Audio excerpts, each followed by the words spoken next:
આજનું જ્ઞાન તારીખ 5/2/2025.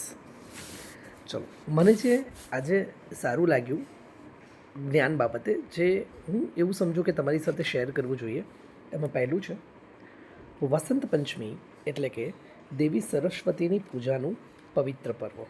આજે વસંત પંચમીનો ઉત્સવ છે, એટલે આ એક બહુ જ મહત્ત્વનું લાગ્યું મને કે દેવી સરસ્વતીની પૂજાનું પવિત્ર પર્વ છે, એટલે વસંત પંચમી. બીજું છે ગુરુ પૂર્ણિમા, જે છે એ ભગવાન વેદવ્યાસનો જન્મદિવસ છે. ગુરુ પૂર્ણિમા એ ભગવાન વેદવ્યાસનો જન્મદિવસ છે. ત્રીજું, મકર સંક્રાંતિના દિવસે બાણસૈયા પર સૂતેલા ભીષ્મ પિતામહે દેહ છોડ્યો હતો. તો આ પણ બહુ જ ઇમ્પોર્ટન્ટ લાગ્યું મને કે મકર સંક્રાંતિના દિવસે બાણસૈયા પર સૂતેલા ભીષ્મ પિતામહે દેહ છોડ્યો હતો. ફોર્થ છે ધનતેરસનો જે દિવસ છે એમાં આપણે ધનની પૂજા કરતા હોઈએ છીએ, પણ એ દિવસે ધન્વંતરીની પૂજાનું પણ એટલું જ મહત્ત્વ છે. માનવી માટે સાચું ધન એ તેનું સ્વાસ્થ્ય છે.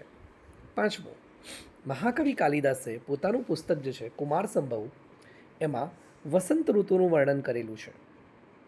અને છઠ્ઠું, આજે મારે તમારી સાથે એક જૈન સાધુની વાર્તા શેર કરવી છે.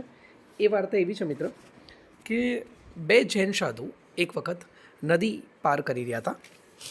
તો એમને ત્યાં એક સ્ત્રીને ઊભેલી જોઈ, અને એ સ્ત્રી નદી પાર કરતાં ડરી રહી હતી. તો એક સાધુએ એ સ્ત્રીને ઉપાડીને એને નદી પાર કરાવી દીધી.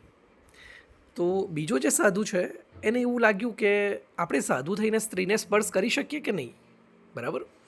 એ શંકા હતી એના મનમાં, મીન્સ એને થોડું ખરાબ લાગ્યું એમ કે આપણે સાધુ તરીકે સ્ત્રીને સ્પર્શ કેમ કર્યો હતો એમ. તો પહેલાં સાધુએ સરસ જવાબ આપ્યો. એ કહે છે કે મેં તો એ સ્ત્રીને રસ્તો પાર કરાવી દીધો અને એને ત્યાં જ ઉતારી દીધી હતી, બરાબર છે? તું હજુ સુધી એનો વિચાર કરે છે. કહેવાનો મતલબ એવો છે કે આપણે કેટલીક વાર વર્તમાનમાં જીવતા નથી, ભવિષ્ય અને ભૂતકાળનો બોજો લઈને ફરતા હોઈએ છીએ. તો આ વાર્તા મને સારી લાગી. તો that's it four today. Thank you very much for watching and listening the video.